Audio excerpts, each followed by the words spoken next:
Vedno, ko se človek vrne na ta prizadeta območja, je na eni strani pretresen nad obsegom vse te škode, na drugi strani pa ko vidi, koliko gradbišč odprtih, ko vidi, koliko je bilo narejeno v tem času in koliko hitro in kako so v tem primeru Korošice in Korošci zagnani za to, da se čim prej spet postavi na noge, seveda mu daje tudi to upanje in hkrati motiv in zagon, da tudi mi na naši strani maksimalno stvari pospešujemo in pridemo naproti.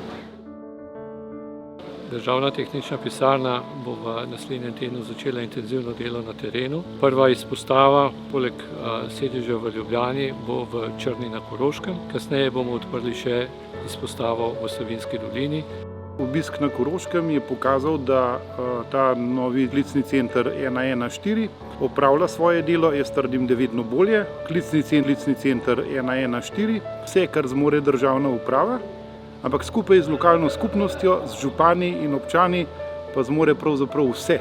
Smo zelo zadovoljni na Koroškem vsi županje in župani z delom vlade, z njenim odzivom na terenu.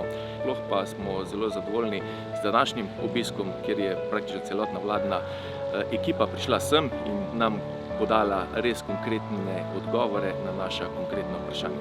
Verjamem, da bomo skupaj zmogli Slovenijo postaviti spet nazaj tam, kjer je nekoč bila.